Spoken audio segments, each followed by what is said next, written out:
Welcome to Business Coaching Secrets with Karl Bryan. If you want to attract new high-end coaching clients, fill live events, and build a wildly profitable coaching practice where business owners pay, stay, and refer, you've come to the right place. In this podcast, Karl provides his keys to the kingdom for finding and signing high-paying clients and building the coaching business of your dreams. Here we go. Ladies and gentlemen, boys and girls, coaches around the world, welcome to another episode of Business Coaching Secrets. It's your boy, the Road Dog, with none other than the man, the myth, the 6 foot tall, there we go, legend, Karl Bryan. Number 22, ladies and gentlemen, Karl Bryan is in the house. 22 in your program, number 1 in your hearts. Oh, there it is. Of course, he's number 1 in your heart. There it is. There it is. What's going on, Big Shooter? How are things moving along in the fast lane? Things are good, but by the way, we all wanted to say we're glad to hear that your dad is better. Some people know and some people don't, Shoots, but lots of prayers coming out, man. So the old man, give us an update, man. The old man's feeling better. He's good. He's still recovering in hospital, but yes, he's on the long road to recovery. But yes, let's just go ahead and say that the news I received almost not quite a week ago to today is it's a bit of a shift. So thankfully things are heading in the right direction. I appreciate any thoughts, prayers, and all the good thoughts that people are throwing out there. So there you go. Good stuff. High five, Shoots. But anyways, other than that, what do we got? We got some questions, or do we got going to make fun of me? What are we going to do today here? Well, I always make fun of you. That's nothing new, Sometimes I just have to, crouch down to get to your level. But it is what it is. Listen, I teased it last week. I was shocked that Bono listens to the podcast, because clearly they could come from nobody else. I guess I don't even know when the song came out. I dropped the ball on the homework. Unbelievable. Apparently, since I'm going to go ahead and say the early 90s, Bono still hasn't found what he's looking for, because the question is, how do you find what you're looking for? But it probably isn't from Bono, because the follow-up was, how do you help a coach's client find what they're looking for? Just having a little bit of fun with this. But so ultimately, how do you help a coach's client find what they're looking for? And I guess really, is it that different from helping a coach find what they're looking for, if we want to kind of go a little bit more macro on it? There we go. Macro. And by the way, Boat, I'm pretty sure, Shoots, we're going to find that song was the 80s. I'm going to throw it out there, late 80s. But I'll do some research while you're taking 15 minutes to answer this question. So please do. See who wins. All right. Okay. So how do you find what you're looking for? There you go. Boom. Great song, by the way, Shoots. Great song. I don't know. Look, you're finding your meaningful purpose. Napoleon Hill would find it definitive purpose. Not an easy task, and it's going to take some quiet work. I think once you do it, though, it'll harmonize all the other goals you've set for yourself, and of course, your coaching clients have set for themselves. You gotta define that single big goal that you're single-mindedly, totally fixated on achieving. Like Napoleon Hill in I got Thinking Real Rich on my mind today for some reason, but he's got a quote: "There's one quality you must possess to win, and that is definitiveness of purpose," I believe he calls it. The knowledge of what one wants and a burning desire to achieve it. Right. So again, and probably making a meal of that, but that's the premise of it is the definitive of purpose, something that you just got a burning desire to achieve. And short term, no, this can't be about you, right? Short term, it can be about you, but long term, it just can't. So what I mean is, we've said it a million times, right? But making $10,000 a month is often a goal, or making $100,000, $150,000, $250,000 a year. Like, it's okay short term, but it's way too lame long term. And it's way too lame for your high end coaching clients to get them anywhere impressive. Like a goal that I fixated fixated on for a long time was being able to find any business owner 100 grand in 45 minutes without them spending an extra dollar on marketing or advertising. That goal is clearly directed at our clients and then the clients of our clients, right? So at the chiropractor, the dentist, the butcher, baker, candlestick maker, and then our clients who are business coaches, consultants, lots of accountants and advertising mediums and digital marketers, but everybody's building a consulting firm, right? So that goal is not about me personally, but that goal is how do you put 100 grand, which totally harmonized everything else that I was trying to do, right? Because we built the software, all the other goals come together when we created a program that got a coach from a new coach from a standing start to six figures quickly, right? Like, what's Microsoft? They had a goal back in the day, and this is when computers were like the size of a small truck, and it was a computer in every home and on every desk, right? That it was Domino's Pizza delivered overnight, or sorry, pizza in 30 minutes or it's free. And then what are they? FedEx? Was it FedEx? Yeah, FedEx had delivered overnight guaranteed. Amazon effectively were going to become the everything store, and they kind of planned that out very, very early in on the piece. So those goals were, borderline laughable when they came up with them and seemed impossible. But once they set them, and it harmonized. When you want to deliver overnight guaranteed, it becomes really obvious that you need to buy your own fleet of airplanes, and start hiring pilots as opposed to worry about, putting tape on boxes and whatnot. So, what are you looking definitive of purpose? If you want to look, if you want help finding yours, maybe that's where we need to go here. You got to be clear and specific. And if you're going to help your client do it, they have to be clear and specific. Must be something they're highly passionate about, right? Otherwise, in tough times, they're just not going to pound through. Doesn't necessarily have to be your passion that you turn into a business, but it's got to be something you're passionate about. Fall in love with your marketing, fall in love with your product, fall in love with your clients, right? Must be measurable as opposed to vague. Again, 100 grand in 45 minutes without spending a dollar on marketing or advertising. Hopefully you can see the very definitive nature of that. And it kind of like, it's got to bring all the other goals together, right? Including personal, like the father of 3 young children that builds a large company is often out of alignment and then self-sabotages success once he gets traction or she gets traction. They feel like they're working too much to be a good parent, right? So that you got to make sure that when you come up with this, like being able to find a business owner 100 grand in 45 minutes without spending a dollar on marketing or advertising, it was kind of a big domino that knocked all the others over, right? So to be clear, must be clear and specific, got to be passionate about it. It's got to be highly measurable, right? And definitive as opposed to something abstract. And then bringing your other goals together. Achieve that.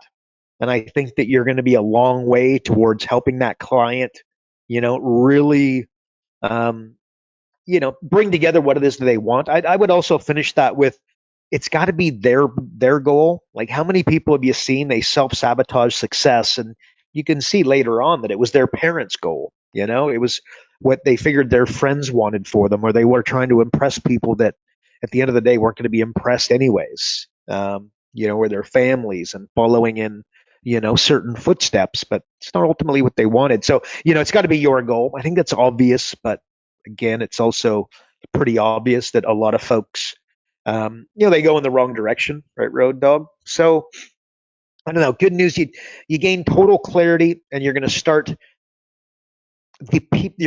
attracting people and the resources and the money and the opportunities necessary to attract that. Not so much attractive, but bring that meaningful purpose, that definitive purpose, as Napoleon Hill would call it, towards you. Your outer world will start to become a mirror of your inner world, right? The goals that you're committed to. When somebody wants to raise money for a company, there's a saying in the venture capital world that good deals find the money. You hear it all the time. Good deals find the money. What they mean is that it just, you put it out there and you will attract it. But at the end of the day, a venture capitalist needs to be able to look at this and agree that, look, this is a high five. This is an excellent, not so much idea, but something. It's a problem that needs to be solved, and you have the capacity and this, business plan and this thing that you've put together, this software, this service, this product, is going to solve that problem. So, that's it, Road Dog. I don't know. But then the issue people have is that they treat things as an experiment. I think we talked about that possibly last week or the week before, but a lot of people get into coaching and it's like an experiment, and it's like day to day, week to week, month to month, deciding whether or not they're going to keep going. And you're going to take that approach, you're just probably not going to be successful. You've got to go all in. You want to be a successful business coach. You want to make that impact, make a real impact. It needs to come from your soul. You really need the best coaches are the folks that say, I've been doing this my entire life. I just haven't been paid. I can't wait to get going. Right. So anyways, that's it, Road Dog. And I would also just say that they need to expect detours, to think that you're going to come up with your meaningful purpose in this direction. And then it's going to be really easy. It's not going to be that way. There's going to be bumps. There's going to be bruises. There's going to need to be change of directions. And you can deviate, but what you can't do is, once decided on that end goal, that definitive purpose, that meaningful purpose, that what you are looking for, you got to be dogmatic with the destination, right? So again, you're going from LA to New York, and there's storms and turbulence. You go up and down and left and right, but at the end of the day, you got to get to New York. You need to get to that end destination. So be flexible in your approach, but dogmatic with what it is that you want to accomplish. So that's it. And then, again, it sounds all good, but we get, you mentioned going macro. And if we go micro, it's just, you got to decide on yours. What is yours? Forget your client for a second. What is yours? Why? And then why are the reasons that you want to accomplish it? At the bottom of every one of my emails, it's about separation. It's about divorce. It's about depression. It's about suicides.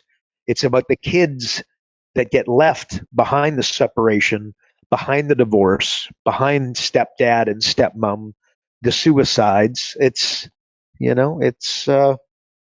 stuff like what's driving you. You know what I mean? Like what's the point behind that meaningful purpose, that thing that what do they say? What they're looking for. And the good news is, if you decide on this, it's going to make everything a whole lot easier. And of course, once you do it for you, you can do it for your client, you can do it for your family, you can do it for your kids. But that's what I got to say, Road Dog. I think just really dialing in, and I think we covered this in a different way many a times. They got to really dial in with what they want, and then the reasons why they want it. So that's what I'm going to say, Shoots. Okay, so now that everyone's dying to figure out, if they haven't Googled it already, what's your grad year, by the way? What year did you grad? 89. 75? Oh, 89. So there you go. So in grade 10 is when I still haven't found what I'm looking for came out. 87? 87. There you go, folks. 1987. You see, nice. We'll teach you business strategies and music trivia. You see, it's just the learning never stops, does it? Like, it's unbelievable. All right, jump into the next question. Kind of think there's actually two questions in this, to be perfectly honest with you. The question is there a personality type you think is better suited to being successful in business than others? Wonderful question. And can you guide your clients to act in a certain way? I think I think those are two very different questions personally, but I'm curious what you have to think. Do you think that there's a personality type that's more, I guess, better suited to being a success? And then follow up, can you guide your clients to act in a certain way? That right there, that's a juicy one. So I'll let you gnaw on that bone for a minute. There we go. So see if you can guide your client to act in a certain way. So I guess towards a personality type, I'm going to take that. I don't know. Said many times, the quieter, reserved types are often more successful than the less flashy, extroverted types. The Michael Dell, the Bill Gates, Jeff Bezos, Mark Zuckerbergs. Pretty quiet, but kind of silent killers. Ray Kroc would fall into that category as well. And you may love those guys. You might hate those guys. I would caution you to worry about that. What you really want to be thinking about is, what's that person, what are the traits that, clearly allow them to rise above And look, I think maybe what should be said here is your client or you should not become something that they're not. So if you feel like I say that somebody introverted is a little bit more successful as a general rule than somebody extroverted, I'd be cautious to go and make some sweeping change um, in that direction. You know what I mean? Like at the end of the day, you got to be yourself. I think the interest of mastery, like small improvements, one day at a time. You could become a strong leader with your own style and still be true to who you are. Like read the book The Outsiders for accelerating insights into this big time. Fabulous book. I love. And personally, like I've grown at a high level where, from where I was years ago. So I think that there's a lot to be said for kind of, growing towards, like a different personality. Like I used to be a night owl. I used to do my best work between, 11 and 2 a.m. I'd be, pounding it out and working. And nowadays, I've become very much a morning person. At 5 a.m., I'm well and truly, Saturday, Sunday, whatever, 5 a.m. I'm awake as a general rule and ready to go. Like I'm not just awake and you know dying for some caffeine. I'm rocking it. So I don't know, Road Dog. Like anybody can grow. Anybody can be great, right? Partly because I think success is at such a low level, or most people are operating at such a low level. But really, what I'm trying to say is like it's within you, right? It's within me. It's within everybody, right? So maybe like knowing what motivates you. Generally speaking, like if you're open, you want to engage in creative activity. If you're neurotic, you want security. If you're extroverted, you want friends. If you're agreeable, you want an intimate relationship. And then if you're disagreeable, you want to win competitions, right? Shout out to Jordan Peterson there. Like, so you've got these different types of personality types. And most importantly, the most successful, look, here it is, Road Dog. The most successful people are conscientious. That is 100%. And then there's two forms, industrialist and orderliness. And like being industrial is far more important if you want to be successful in business.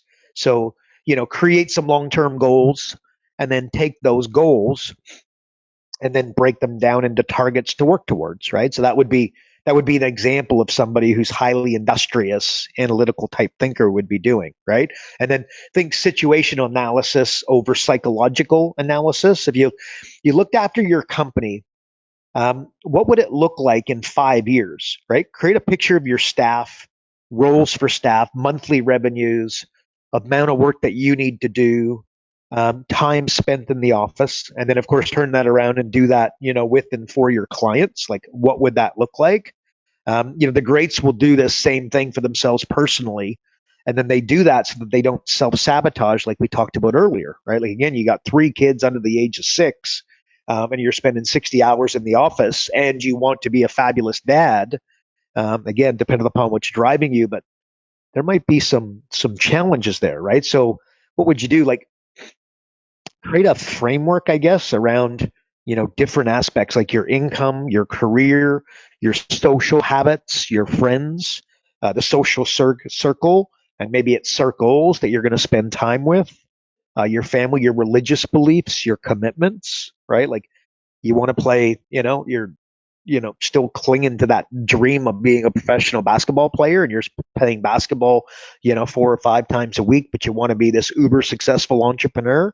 I don't know. And unless you got a basketball company that you're looking to build, those two, social habits and kind of commitments might contradict one another, right? Um, and maybe when you're doing this, like you're creating these frameworks around your career, your income, your friends, your social habits, your social circle, and your commitments. You've got to do it around, are you extroverted? Are you agreeable? Are you disagreeable? Like, are you going to be like, are you hyper competitive? Are you open? Are you neurotic? Like, and also, Road Dog, we talked about in the past, but like, there's different things that motivate you, like freedom, money, status, and relationships, like intimate relationships, right?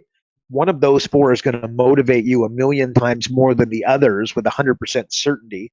And like I'm motivated more by mastery, and my wife is motivated more by movement and freedom. Right? It's just we can't change it. It's a handy thing for me to know that my wife is driven by movement. Right? My wife is driven by the freedom of being able to move around a little bit. Right? So when different challenges come to light, and they always do in a family dynamic, by understanding this is a driving force and something that would just literally drive her batty if it was taken away, is just, yeah, it's good to know. It's good to know. So a point, conscientious way, somebody who's going to be successful, design a week, a month, a year, and then like the life that you'd like to have. Don't listen to your mind. It's the enemy. When you're in your head, you're behind enemy lines. Like you're a bad employee and an even worse boss, right? How do you combat that? You got to create some rules. And when I take rules, I want you to capitalize it. I want you to italicize it. I want you to bold it. Most people don't want rules, least of which somebody who is driven by movement and freedom, by the way. Shout out to my wife. But those rules, I got to tell you, they will create they just make life a lot easier for you, for your staff, for your clients, for your client staff. Absolutely critical, right? Like, it's like when when you're in your head, right? The issue is you lose a client, you'll go after yourself, right? And then you get like depressed and you start a fight with your wife, and then you isolate. Then you maybe start drinking too much, or maybe it's smoking weed or whatever a bad habit is, or you sleep in and you stop working and you stop going to the networking functions. You stop following up with the prospects. You delay your upcoming event because you now haven't done anything. You further piss off your wife with these habits because she can see it, and then you're growing more and more ornery, right? Because you're not meeting those commitments that you had made. Now your kids, you're not, the best father, the best mother you could be as a result of that. Now you start to run out of money. Imagine, and the list goes on, right? Like that's what somebody would do. Like they're stuck in their head. A conscientious person, like what would they do? They'd stop. They'd think, again, with capitals. They use mental models. They would recalibrate, right? They would revisit those existing rules that they had already made. They'd set a new goal, or they would adjust their approach. They'd create small little wins, which would lead to big wins. Or again, they would start measuring some wins that they've had in the past to give themselves a little bit of new confidence. Or they pick up the phone and they contact 3 new contacts a day, right? The conscientious person makes the spiral go up rather than the spiral go down, I guess is what I'm trying to say. And let everybody guess what happens when you let the spiral start to go down. And I just kind of explained it a minute ago. When you start running out of money, like you start sleeping in, you start drinking too much, you stop working, you stop going to the network function, you push off the event, you upset those in and around you, right? Like that's the spiral going down. And it ends in, a lack of money, a lack of clients, and, an uber amount of frustration. It's like people don't have psychological problems. They have things that went wrong in their life, and then they let them spiral, right? And then that spiral takes over, like a negative feedback loop rather than a positive one. Knowing this and understanding this, anticipating this, like would allow you to create, either stop it in its tracks or create a positive loop rather than a negative one. Like in some successful people don't let their personal problems creep into their work. That's what's uber important here, right? Unsuccessful people let all their personal crap creep into their work. Think about the difference between those two. So and I believe that right there, like successful people don't let their problems or their personal problems fall into their work, creep into their work. And then unsuccessful people let all their personal, junk, this, that, and the other, creep into their work and use it as an excuse not to go to work and not follow up and not to go to the event and not have the event, etc. Not to get in the plane, delay the work trip, piss off their boss, piss off their wife, piss off their coworkers, etc. It's a monster hack there, I think, for having uber successful. Because you got to understand, as you grow a business, think about this, and as your client grows a business, very importantly, um, do they have more problems as they grow or less problems? Like most people they want to make more money so that their problems go away, right? And it's just like it's just not the way it works, right? Like if you have a business that's doing 100 grand and you grow it to 250, do you think you have less problems or more problems? And you got way more problems. When you grow from 250 to a million, less problems or more problems? Way more problems. When you grow from 1 to 5 million, more problems or less problems? Way more problems. And nothing, and you're not going to get away from that. And of course, there's the anomaly and the one business that, yeti, and now the guy, lives in Jamaica drinking margaritas on the beach, right? But we don't play with anomalies here. And again, ask just, like the Jeff Bezoses of the world and whatnot. Like you don't think that they're dealing with some uber large problems. Well, Bezos is now retired, but he's not sitting on his butt doing nothing, right? And he's still, involved heavily. So I think everybody's getting what I mean. But just being conscientious, Road Dog, is where I'm trying to go there. That's the hack. And that's what you want to lead yourself towards. And many a business owner get going because they're highly creative and dynamic. And I would encourage you to try and surround yourself with analytical people, which is what I do. Again, what you also have to do, and what I have done my best to do, and I am so far from perfect, it's scary.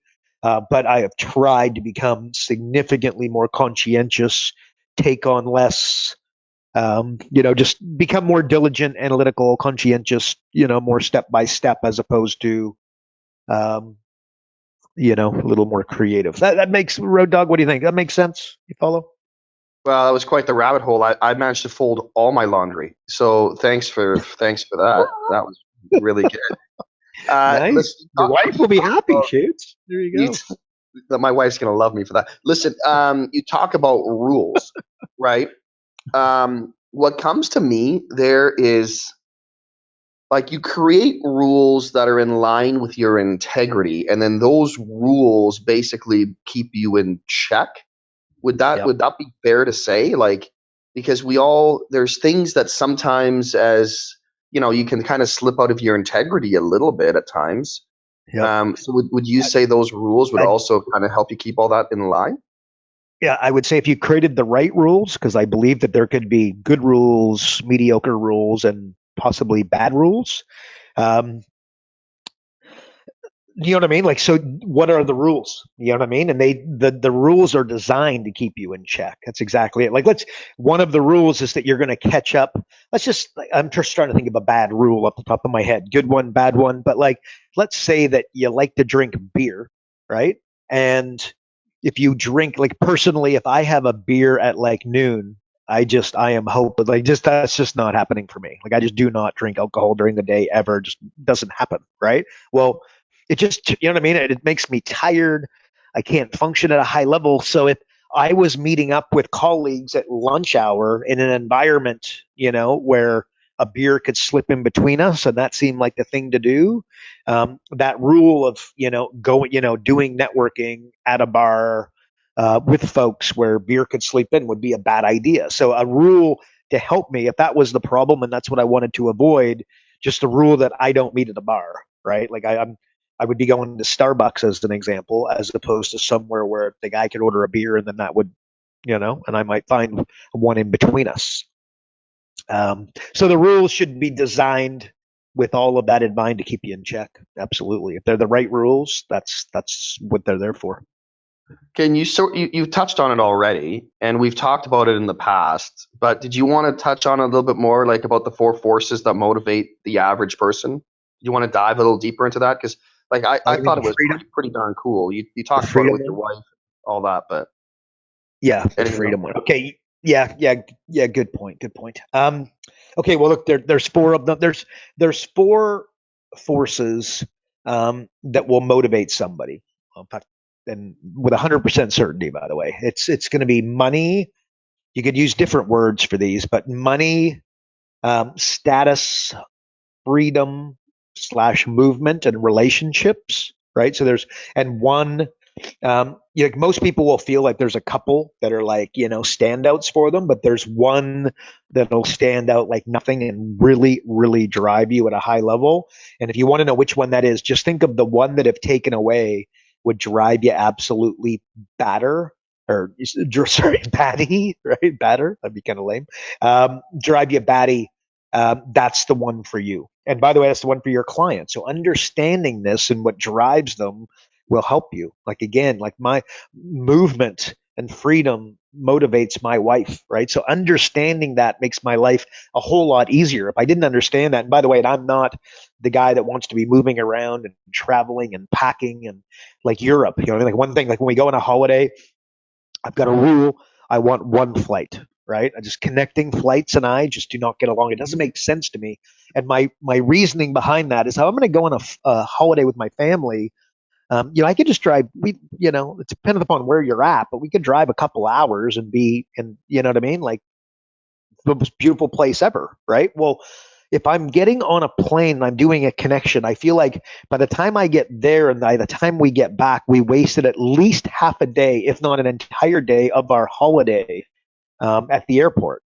Whereas one flight, let's say it's 5 hours, you get on the plane, then you get off. Way better, right? So one of the rules that we have, and she doesn't always abide by this, by the way, but for the most part, it's a done deal. She just knows it's going to be one flight. Another thing like Europe, see time zones. Again, to go to Europe, look, I've been to Europe lots and it's great. And Italy, I love pizza there and pasta just like everybody, but the time zone, you know what I mean? Like the jet lag and whatnot and getting used to the time zone just doesn't make any sense. It's not a holiday for me. And then, by the way, when I get home, I got to recalibrate myself once again, right? So this would be a rule when we go on holidays. It's one flight and time zone. It has to be in like North American time zones between Pacific and Eastern time, right? Because I can handle 3 hours, but 7 or 8 is a bit of a messy thing. So, anyways, but my wife, she wants to go to Europe, and I have taken her to Europe. But on the annual trip, it's just not going to be Europe for me. So anyway, so that like understanding that for your client understanding that about themselves, because let's face it, marital bliss is a good thing. For driving your business. And by the way, I'm driven by mastery or status, which could also be called mastery. And status can sound a little bit on the, whatever, you know what I mean? I'm like, oh, geez, status drives this guy or that gal. But I don't believe there's nothing wrong with being the best. This isn't something you can fight. That's the other thing. Don't think that like one is better than the other, right? It's in your DNA. It's like your blood type. It's okay, right? And all of them are just you. If money drives you, that's okay. Just go do some really cool things. Give to a charity, give to your church, find a cause that's really, really meaningful for you. And, God bless you, go for it. But bottom line is just understanding what it is that drives you is cool. Like I'm hyper competitive. I play beer league hockey and I want to score and I want to win. I don't let it ruin my day if I don't, but just, that's it. In the business coaching profession, I want to, you know what I mean? I just want to be the guy standing when it's all said and done. And we built some unbelievable products, I believe, profit acceleration software, digital acceleration software, group coaching software, profit acceleration simulator. I've got mental acceleration down on paper. All these cool things like that's just designed to, I really want to build something that really stand the test of time. And we as a company, and all the guys working with us, believe me, this is not a solo show by any stretch of the imagination. We all share in that to a large degree. I might have it a little bit more than the others in different areas, and they've got stuff that I don't have in different areas. So it all works together as a big team. I think understanding that, Road Dog, has a lot of power. So yeah, and maybe just just thinking of examples like Gary V. He's got a very different game plan. Like, does it get me attention? And then Gary V would define attention as eyeballs. Like I pretty much refuse to leave my office, and he flies around the world and refuses to stop. Right, and the same with Tony Robbins. Like he just half his life pre-COVID. He was, going to Lord knows how many countries a year and spent a lot of time, changing time zones and flying. Like that's not what I want. Again, movement would probably drive them at a higher level than me, but understanding that is important. So the bottom line, pretending something you're not is not going to get you anywhere. Just drill down that money, status, freedom / movement and relationships. Understand what drives you, what drives your clients, and I think you could, get pretty far. That's it. And what is it that you crave? And if we took something away, what would drive you absolutely batty? Recognize that. Help your clients recognize that, and I think they'll go far. So there you go, Shoots. That's what I got. All right. Since we're on the mindset track this week, I'm gonna put a nice bow on this for everyone, because I think that this last one is really, really good. I am really nervous about the rabbit hole you're about to go down, but this is a great one.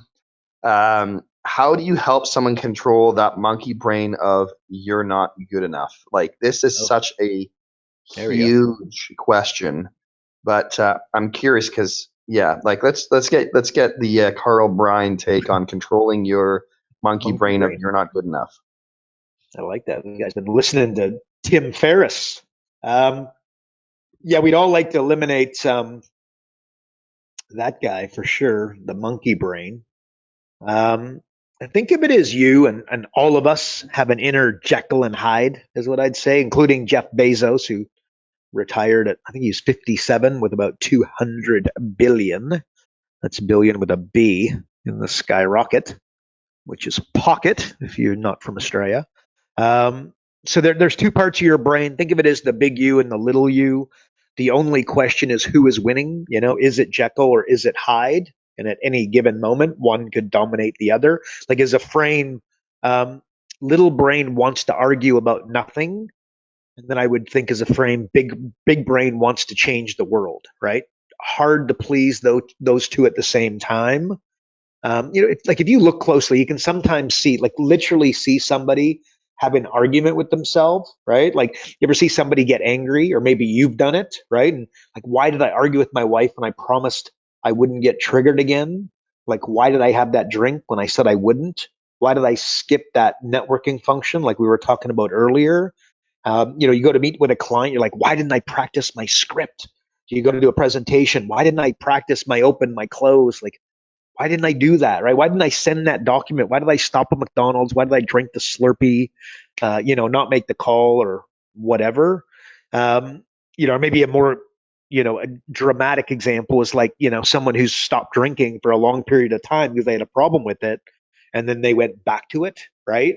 After experiencing so much bliss and so much freedom from not drinking, and then they go back to it, right? It's like, why would that person have, like, somebody who doesn't suffer from an addictive personality, like, how could somebody who was addicted to heroin be off it for 15 years and then fall back into it, right? And it's just, look, that, answer, monkey brain, right? That's why addiction tends to be with you for life, except in the very special cases generally. So look, this is your prefrontal cortex sparring with your amygdala.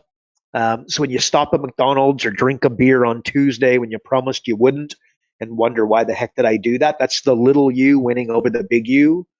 And by the way, and also sometimes the big you wins and you feel good. So again, that's, powerful. And it's powerful to understand that big brain, logical, conscious brain is fighting against the emotional, subconscious brain, as this M&A fight, right? MMA fight, right? And the question is like, what's the score? Like, again, depending upon where you're at. Road Dog, you finish every podcast with progress equals happiness. So you know what? If you start keeping score and you just get a little bit better, a little bit better, a little bit better, a little bit better at that, your bigger brain winning against the little brain, but it's like every diet works until 7:00, right? Why? This, like what I'm describing right now, right? So what's the score? So if you do have a bag of chips at 7 o'clock. If you don't tomorrow, give yourself a little bit of a tick and accept that as success, as opposed to you'll probably beat yourself up a little bit at the time that you didn't do it, right? So, I don't know. It's not until someone lets the big brain take over, does it kind of settle down, right? And again, not for hours, days, maybe even years, right? The reason is no one knows the little brain is fighting and not letting the big brain take in or take over. It's like the old school Hulk Hogan versus Randy Macho Man Savage, right? The little brains are fighting to hijack the behavior and winning, right? Like that again, that little kind of addictive mind. If you're an entrepreneur, there's a good chance that you've got that kind of. If you don't have ADD, you probably got something close to it, right? Where your little brain is pretty powerful animal, right? And think of this like, look, when I disagree with my wife, right? When you disagree with your wife, or maybe this is to disagree with your husband, you ask, to explain the thinking. Like often the person that you're sparring with or arguing with or having a verbal conversation with, they'll see it as an attack. Like, and then she'll understandably get angry, or he will understandably get angry, right? Because they think that they're being attacked, right? The logical, bigger brain would be interested in the other person's perspective, like in a rational way, but that's not the case. Like the mental model here is seek first to understand, rather than to be understood.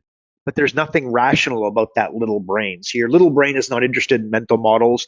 That's big brain stuff. And again, if you're letting it win, you're just not going to get there. So rather than use a mental model, you try to explain your behavior, your explanations, but they make no sense, right? So the reason for this, though, little brain is trying to speak through the big brain, and those deep-seated kind of hidden motivators are just like running the show. So anyways, I'm trying to explain this Jekyll and Hyde thing that you may be doing.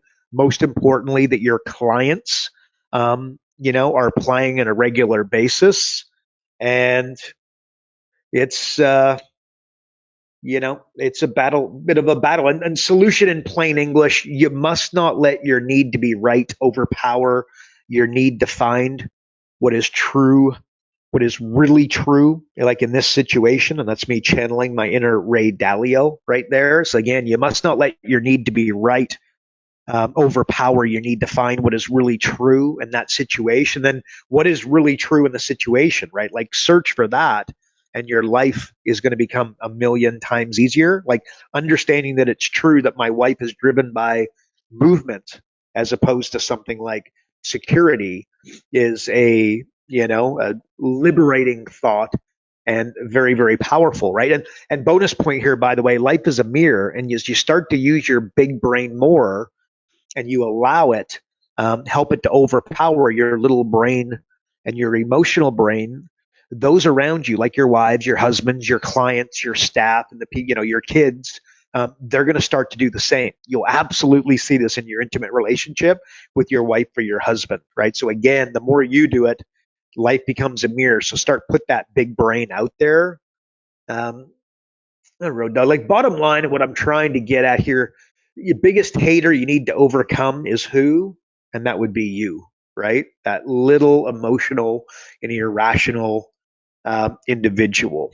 And it can do a lot of damage, by the way. And the haters will come and they will take market share, and they'll take sales, and you'll start hearing their name more and more and getting frustrated, right? Like your reticular activating system will go in that direction. So you got to try and control those impulses. But the bottom line, your biggest enemy is you, and that's little you, in the Jekyll and Hyde game. And then, start gauging, who's winning, little or big, think about this, give yourself some grace and just get like a little better, a little better, a little better, a little better. Your funeral, they say they're not going to talk about your accomplishments. They're going to talk about the kind of person you were in the process of achieving those accomplishments. The last thing you should be worried about is, what I mean? Little brain took over, once and then caused a bit of a mess. You got to recalibrate. You got to, what did I say earlier? You got to create a positive loop as opposed to a negative loop, right? Where you start solving those. And the way you're going to do that is the big brain, Road Dog. So not sure if I'm doing the best job of explaining that, but everybody's got the Jekyll and Hyde. You got it, Road Dog. I've got it. They've got it. The client's got it. The chiropractor, the dentist, the butcher, the baker, the candlestick maker, they all got it. So understanding that can be very, very handy. So you're not good enough is that little brain dominated is all I can say. So that's what I got, Shoots. What do you think? I don't know. Make sense? Help? I'm trying to rack my brain for a candlestick maker joke, but it's just, there's just not a huge inventory of them is the problem. But it is absolutely amazing how you single-handedly are keeping that whole industry alive. So well done, Shoots. Listen, can you close us out with the one thing in the same theme as your daily emails, ladies and gentlemen? Close us out with the one thing that somebody can take from today's episode and implement directly into their business. You know what? I don't know. Again, you're not, I don't know. I'm just thinking about my answer. I just gave that monkey brain. I don't know if we could do better than helping somebody solve that. And I just hope, again, you got Jekyll and Hyde, you got little brain, big brain. And I encourage you to start keeping score and be very gentle with yourself whilst doing so. And then, of course, get your your clients to do the same. And I just think that there's just an insane amount of value there, And again, I just think, again, if you want to be successful in business, this is my opinion. This is documented by people a whole lot more intelligent than I will ever be, and the mathematicians and whatnot of the world, and the practical psychologists, where if you want to be successful in business, your client wants to be more successful in business, being conscientious, operating in a conscientious way is going to, it's just like a determining factor in how far you're going to get. So you're there thinking, yeah, but I'm big picture and I've got that big brain that little brain that dominates my big brain, yada, yada, yada. And it's just a little better every day, a little better every day, a little better every day, 365 days. Remember, you take a penny and you double it for 30 days. You got 5 million on day 30, right? You started with a penny. That's only a month. You just do a penny, a penny, a penny, a penny, a penny, a penny, a penny. In 365 days, you're totally dangerous. So, and I think Road Dog translation for a lot of that is using mental models, stopping and thinking, thinking slower, operating slower, operating in a conscientious way, a little bit slower, and surround yourself with people who operate in a conscientious way. That's also a massive hack. Together, everybody achieves more is the acronym for team. So that's what I got, Shoots. What do you think? You agree? Love it. Love it. Love it. All right, everybody. Thanks for tuning in to another episode of Business Coaching Secrets with the man, the myth, the legend, King Karl himself. And if you're not on the inside getting access to the pre-show, or you're not getting those daily emails that I was just hyping up, and yes, that was hype, just go to focused.com, learn more, and subscribe today. If you also enjoyed the podcast, please share it with a friend, colleague, or someone that you think might make a great business coach. And of course, as always, we'd appreciate it if you enjoyed the podcast to please rate the episode, as we know that obviously all the streaming services give a ton of weight towards those reviews. So that is it for another week, folks. We will see you in the next episode. And remember, progress equals happiness. Take care, everybody. Karl Bryan built Profit Acceleration Software 2.0 to train business coaches how to find any small business owner more than $100,000 in 45 minutes without them spending an extra dollar on marketing or advertising. This becomes a business coach's superpower. So as a business coach, you'll never again have to worry about working with business owners that can't afford your high-end coaching fees. Check us out at focused.com.